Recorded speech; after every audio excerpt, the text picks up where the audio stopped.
Selamat datang di podcast Station Point. Bersama saya Aryo Bagas, kali ini kita akan membahas isu-isu penting seputar dunia anak, pendidikan, dan hukum. Hari ini kita akan mengupas tentang makna kemerdekaan bagi anak, peran negara dan orang tua, serta salah satu tantangan terbesar yang dihadapi anak-anak saat ini, yaitu bullying. Sebuah perilaku yang ternyata bisa masuk ke ranah tindak pidana anak. Sudah hadir bersama kita narasumber seorang pakar hukum anak dan aktivis perlindungan anak. Selamat datang di Station Point, Bang Dimas. Gimana kabar dia, Bang? Alhamdulillah baik. Lagi sibuk apa nih akhir-akhir ini? Sibuk, ya nggak sibuk-sibuk banget sih sebenarnya. Cuma kan hari-hari itu ngajar di Fakultas Hukum Universitas Krishna Dwi Payana. Terus lawyer aja. Sibuk apa ya? Sibuk menghabiskan waktu aja. Sibuk sidang? Enggak? Enggak terlalu sibuk sih. Kalau boleh tahu dulu di Unkrisnya ambil apa, Bang, spesialisasinya, Bang? Hukum pidana. Hukum pidana. Hukum pidana. S1-nya hukum pidana, S2-nya hukum pidana, S3-nya juga hukum pidana. Konsentrasinya di hukum pidana anak? Hukum pidana. Enggak, hukum pidana secara universal. Oh, secara universal. Siap. Gini sih, Bang, apa namanya? Ini kan bentar lagi nih hari ulang tahun Indonesia nih, menyambut kemerdekaan. Tapi kalau dilihat-lihat nih ya, kemerdekaan itu kayaknya saat ini tuh bukan untuk semua orang deh. Kemerdekaan itu rasa-rasanya cuma dimiliki sama beberapa orang aja nih. Nah, kebetulan nih yang jadi concern saya adalah kayaknya perilaku bullying tuh masih ada nih di lingkungan anak-anak nih. Kita lihat nih dari SD, SMP, SMA tuh perilaku bullying masih banyak banget tuh. Nah, kalau menurut Abang sendiri nih, gitu kan,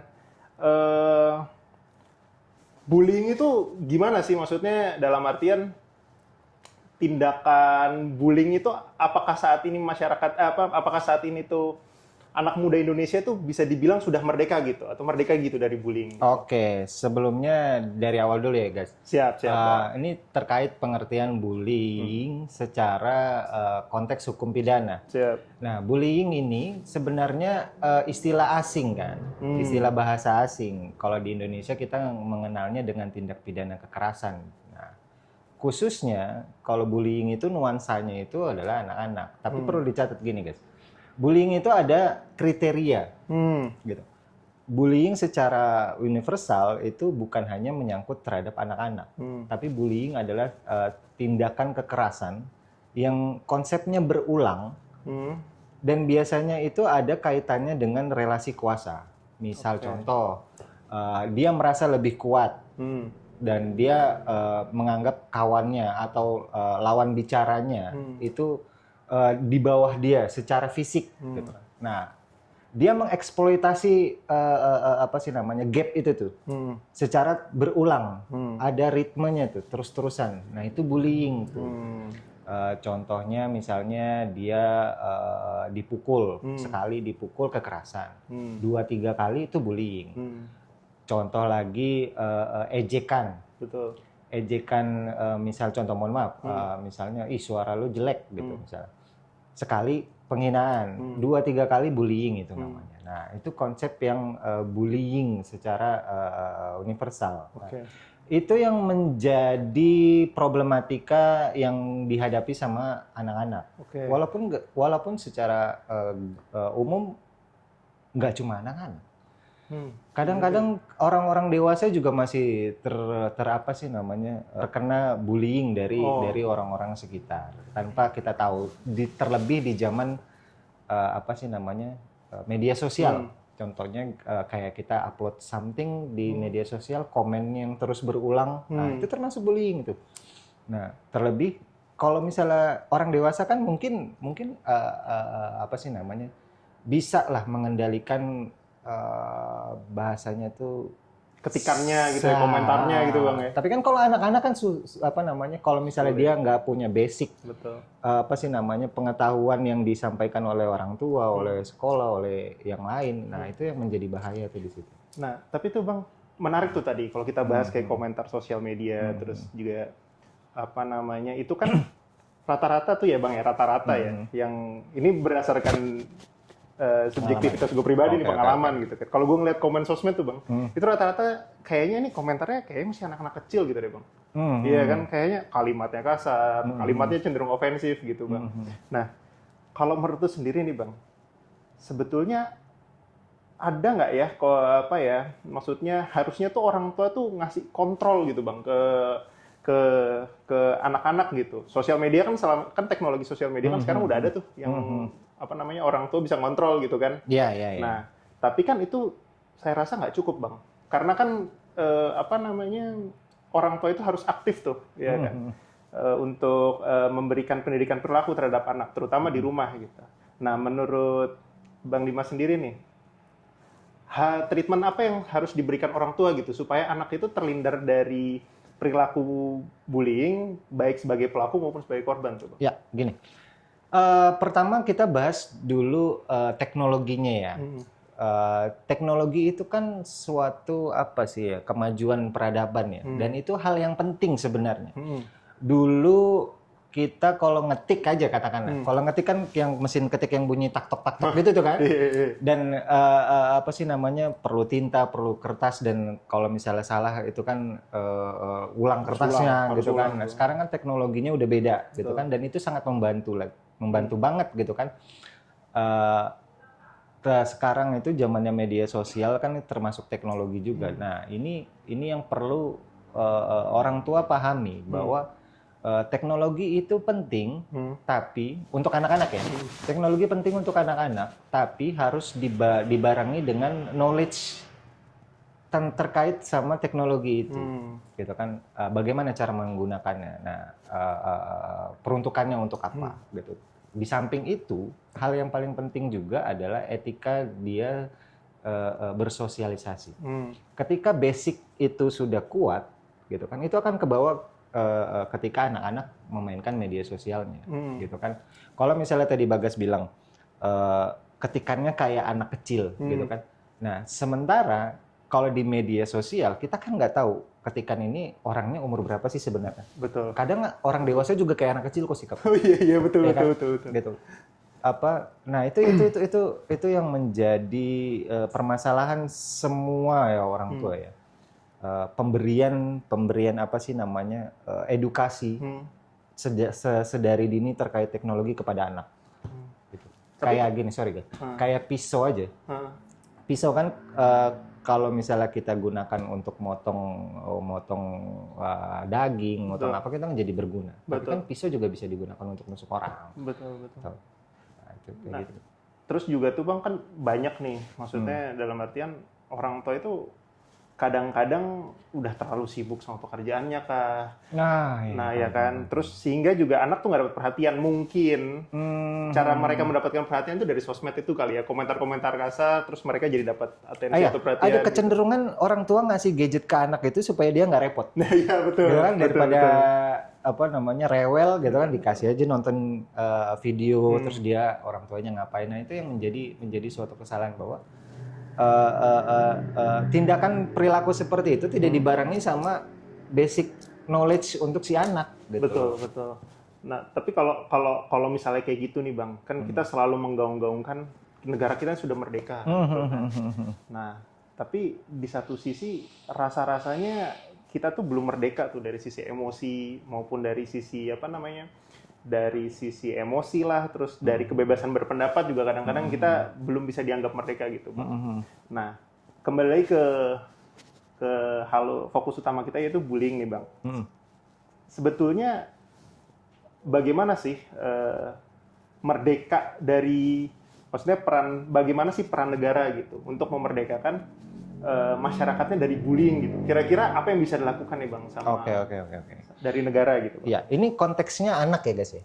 Siap bang. Kalau anak itu kan punya hak fundamental di dalam undang-undang, di dalam undang-undang dasar kan ada tuh bahwa anak itu dijamin sama negara gitu kan. Nah, ini yang harus menjadi apa sih fokus utama dari negara dalam mengkonstruksi hukum yang ada. Nah, konstruksi hukum yang ada itu harus menjamin perlindungannya, gitu kan, kesejahteraannya, gitu kan, dan lain sebagainya, pendidikannya juga. Nah, kalau konteks bullying biasanya itu ada di dalam bidang pendidikan, kayak sekolah, gitu kan, tempat bermain anak, gitu kan yang jadi bullying. Nah, negara itu harus hadir, gitu kan. Mungkin sekarang udah ada undang-undang perlindungan anak, undang-undang sistem peradilan anak gitu kan. Itu dirasa sudah cukup secara legalitas. Oh ada nih apa namanya peran negara dalam bentuk undang-undang gitu kan. Tapi kan kalau undang-undang nggak dijalankan, iya sama aja. itu nggak banyak para penyidik tuh paham bagaimana treatment ketika anak yang berhadapan dengan hukum. Betul. Gitu. Nggak banyak sekolah yang paham ketika anak yang terdampak bullying atau menjadi pelaku bullying. Itu kan kalau dulu zaman mungkin kita nggak ini ya. Nggak segenerasi Bang. Dulu ada namanya straf. Oh, di straf. Di straf itu kan bahasa Belanda kan, straf itu kan hukuman kan bahasa Belanda itu. Nah, nggak semua jenis straf itu cocok untuk setiap anak. Oke. Jadi dulu kan sukanya dipukul rata. Betul. Dicubit lah, apalah gitu kan. Kalau sekarang kan apakah hal-hal itu masih relevan? Orang kadang ketika gurunya ngasih straf, malah sekarang orang tuanya yang marah banget. Iya kan? Yang malah jadi kasus. Nah, itu yang jadi dilema juga guru kan? Betul. Mau dikasih hukuman nanti komen gitu kan? Jadi serba salah lah. Betul. Gitu. Nah, itu yang harus peran pemerintah tuh fokuskan. Bagaimana para penegak-penegaknya, bagaimana para peran orang tua itu bisa memaksimalkan tumbuh kembang anak. Itu yang dirasa menjadi PR bukan hanya negara ya, tapi PR semua sih.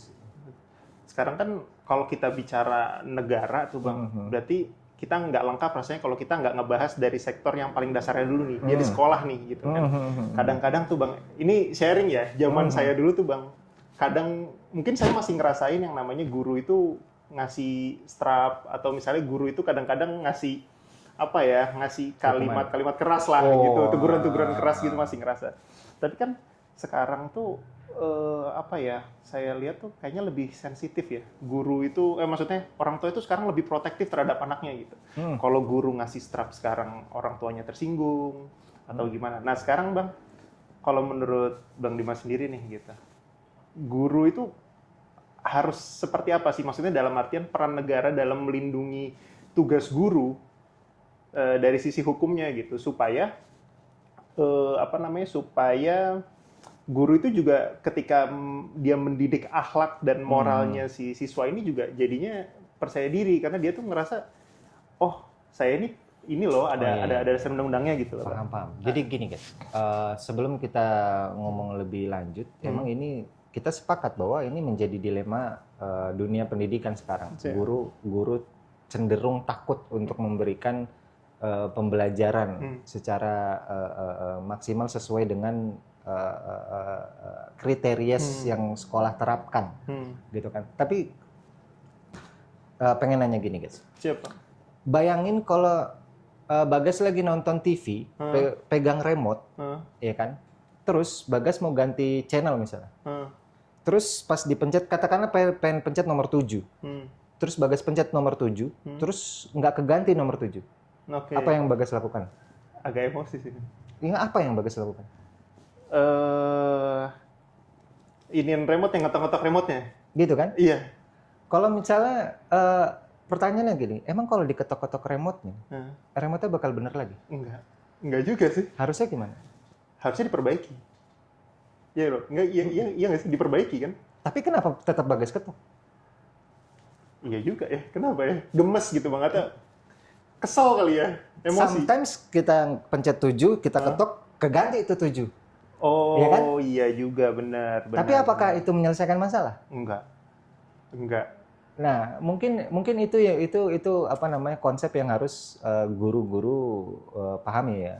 Ini bukannya mengajari guru ya. Sebenarnya banyak guru-guru juga sering cerita, sharing sama saya tuh suka gitu, dilematis gitu kan. Sometimes harus dipukul, sometimes harus dinasehatin, sometimes harus keras, sometimes harus lembut. Nah, ini guru yang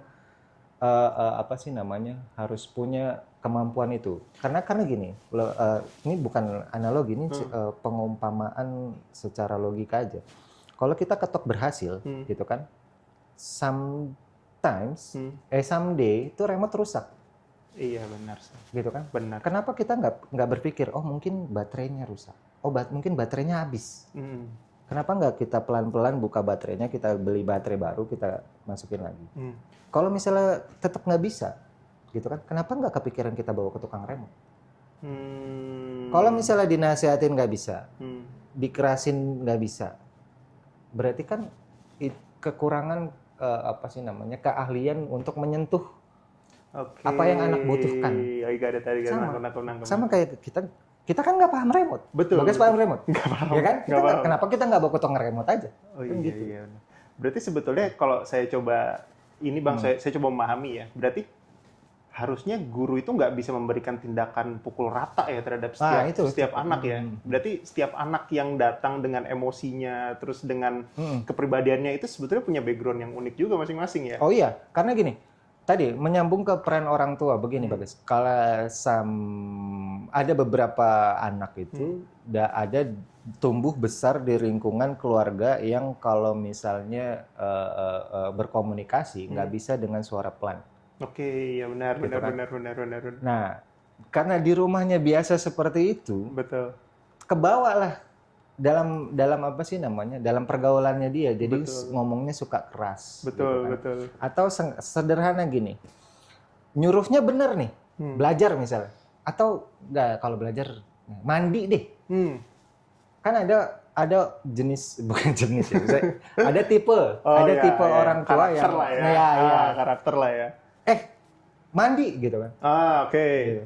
Sehingga kalimat keras itu menjadi biasa buat dia. Mau makan sehari-harinya kayak gitu. Okay. Tapi kan ketika dalam pergaulan, anak-anak ini kan datang dari keluarga yang beda-beda nih. Betul.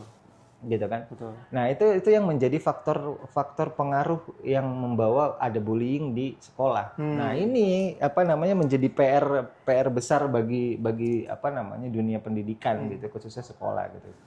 Kalau aku juga ini tuh Mas, apa namanya pernah punya pengalaman tuh. Jadi dulu ada teman, dia tuh memang apa ya, dia terlahir dari keluarga yang memang logatnya tuh teriak-teriak ngomongnya gitu kan. Sebetulnya dia nggak lagi marah-marah, dia tuh emang kebiasaan ngomong kayak gitu. Cara bicara seperti itu dan dia nganggap ya hal yang benar tuh bicara kayak gitu.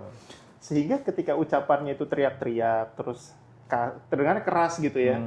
Ketika dia di pergaulan, dia itu jadi dikucilkan. Memang tidak dibully secara fisik atau tidak secara apa ya, dicaci maki tidak gitu. Tapi orang-orang tuh nggak mau nerima. Jadi nggak bisa baur gitu. Betul, jadi nggak bisa ngebaur gitu. Jadi ya relevan sih sama tadi yang apa namanya Bang Dimas bilang gitu. Nah, mungkin dari aku terakhir nih Mas, kira-kira nih ya,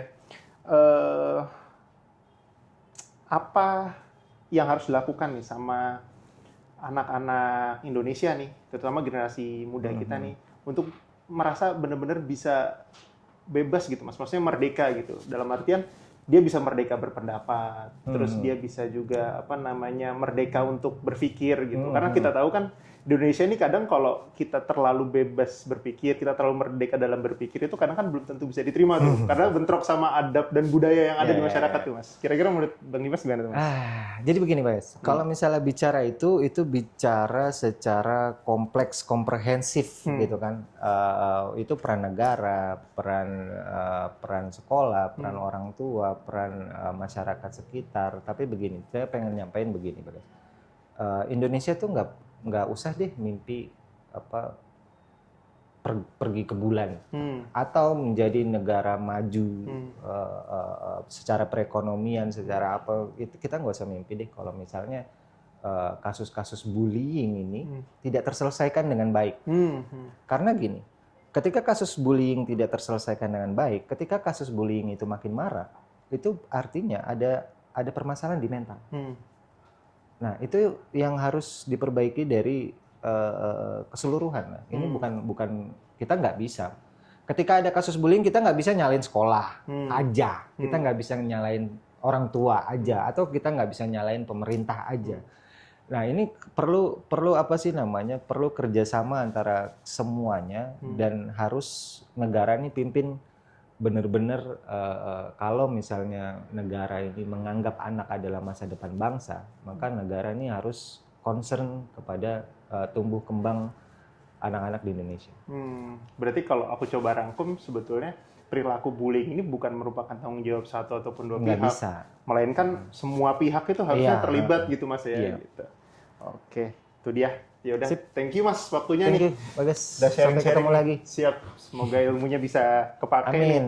dan bisa diserap nih sama pendengar-pendengar dari Amin. podcast kita. Pesan untuk anak-anak Indonesia, merdeka bukan hanya tentang tanggal 17 Agustus, tetapi juga tentang berani mengambil langkah-langkah demi menggapai cita-cita bangsa. Thank you buat teman-teman semua yang udah nonton. Jangan lupa like, comment, dan subscribe. See you on the next episode.